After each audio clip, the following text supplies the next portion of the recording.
Hi all, welcome back to my channel. And in the calculus of wealth, we have looked at how the compound interest formula leads to what we call the snowball effect, or how we see that a small change in rate will actually affect your earnings after like 10 years, 20 years. So in today's session, we're going to look at the architecture of compound interest again, primarily to give us a very fast and easy way to tell us whether the investment that I'm making, if it consistently grow at certain rate R, how long will it take to double my money or double my buying power? That means my purchasing power. So I believe that a lot of you have heard of the rule called Rule of 72, which is to say that if I take 72 divide by the rate of returns, can be rate of interest, rate of your nominal interest, or real rate of growth of your money, the mental shortcut to estimate how long it takes for the money to double, is actually 72 divided by R. So the question works, the question that you are asking, would be, why 72? Why is it not Rule 70? Why is it not Rule 75? For what? So today we're going to look at the mathematical aspect of this. So first of all, before we actually delve into that, we look at what it means, to talk about the doubling time of your money, whether it's even worthwhile to make the investment call. So the illusion of wealth versus true purchasing power. So in the very first episode, we talked about the future value of money. Your nominal growth, may be high, but if inflation is even higher or on par, your real growth of money actually is very little. So basically it just means that I have a lot I have a lot of money value in my bank, but what I can actually purchase is not a lot. So when we are trying to make financial decision, well, other than look at the nominal rate, we also want to look at the real rate. So in this case, if I want to double my money based on R nominal, let's say R nominal is 2.5, so Rule of 72 tells us that it takes us about 28.8 years, to actually double the value that I have in my bank account. However, if I were to look at the real rate of growth where I double my purchasing power, let's say after taking into account inflation and so on, and then we have really learned how to do that, I actually take 36 years to double my purchasing power, and that's actually a very long time, right? So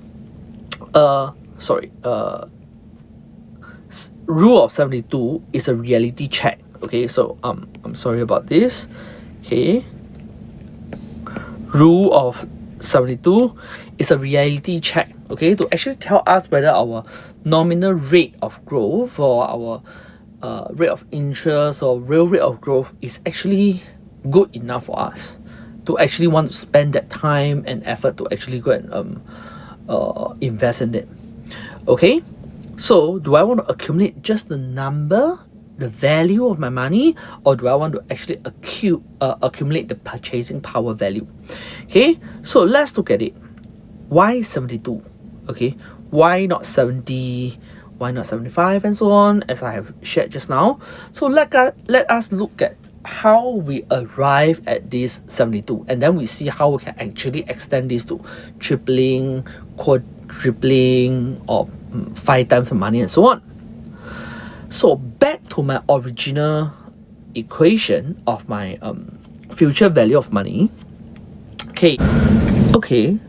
So I start with FV equals to PV times 1 plus R over 100 T, my compound interest formula.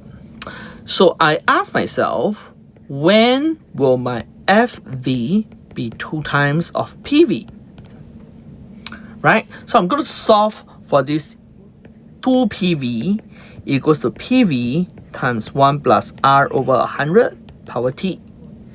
And then the PV cancels off. I will be left with this equation where I can solve for T, because my R is a value that I can actually put it in later. So to solve this, I will take the natural log, okay, ln 1 plus R over 100T, and then I simplify it using my logarithms rule. So my T equals to ln 2 over ln 1 plus R over 100.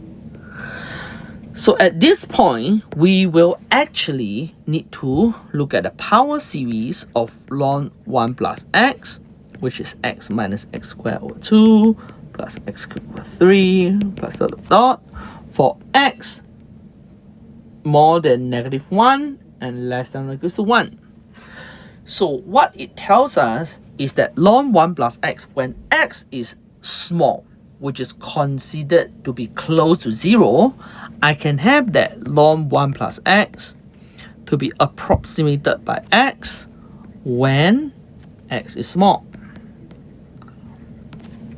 So this actually tells us that ln 1 plus R over 100 is also approximately R over 100. Reason being, R is a rate of interest or whatever. It is between 0 to 100. So when it's between 0 to 100 divided by 100, actually it will fall into this range as well, right? Because this is the range of value of R.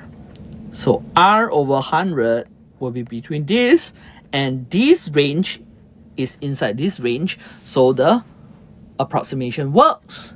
So now I will have T equals to ln 2 approximately equals to R over 100, which is 100 ln 2 over R, which is 69.3 over R approximately. So actually, the theoretical truth is that T equals to 69.3 over R, right? So the rule of 72 should be called the rule of 69.3.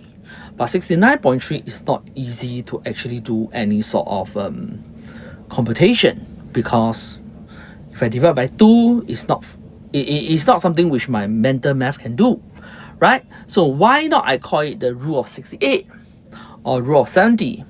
What, 75 or 80? Why not all that, but must be 72? So let's just work through why it cannot be called, why it shouldn't be called the rule of 70. So if I were to say that it is a rule of 70, let's break it down. 2 is equals to 70 is equals to 2 times 35. If I do a further prime factorization, I have 2 times 5 times 7. So this means that if my rate of returns or interest or nominal rate or whatever is 2, 5 or 7, the computation is easy. 70 divided by 2, it takes me 35 years. 70 divided by 5, it takes me 14 years. But what if my R equals to 3, or R equals to 4, or R equals to 6? All these numbers are not very easy to compute mentally. So that's why rule 70 fails, because my factors are 2, 5, 7, 10, 14, and 35. I miss out a lot of elements for the rate to be 3, 4, 6, 8, and 9, which these are what we call the, in theory, okay, the plausible rate of return of any investment, right? So I'm not going to use 71 because 71 is a prime number. So let's try 72. So actually what we can do is, let's write out all the divisibility factors of 68 all the way to 72. And you will see that 68 works well for even numbers 1, 2, and 4. Okay, of course I have other factors, but we just need to look at something between 1 to 9, right? That's why I only plot this table out. 69 works for 1 and 3. 70 works for 1, 2, 5, 7. 71 is a prime number, as said. Only 72 will be able to use for factors 1, 2, 3, 4, 6, 8, 9. I'm only missing 5 and 7. So instead of using rule of 70, which only offers me 3 simple calculations, I actually use rule of 72, which can give me 2, 3, 4, 6, 8, 9.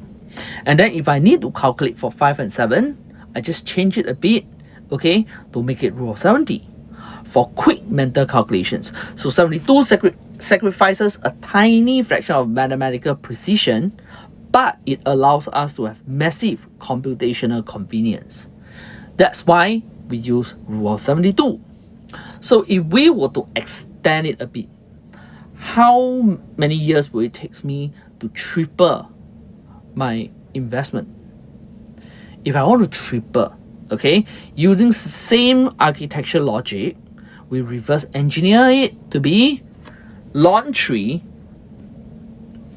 okay, 100 ln 3 over r. So 100 ln 3 is 109.86. Again, it is not good for computation. So a few choices that we can choose is rule of 108, rule of 109, rule of 110, 111, or 112, right? So let's just try and hunt down the factors, and you can see 108 or 112 are both good candidates, because 108 gives me 2, 3, 4, 6, 9, while 112 gives me 2, 4, 7, 8, right? So if I were to choose a rule of something, I would definitely go for 108. So to triple my investment, I will use the rule of 108. So here you see why I have rule 72, why I have rule 108. It comes from the prime factorizations of number to get as many factors as I can possible. So what are some of the important facts that we learned from here?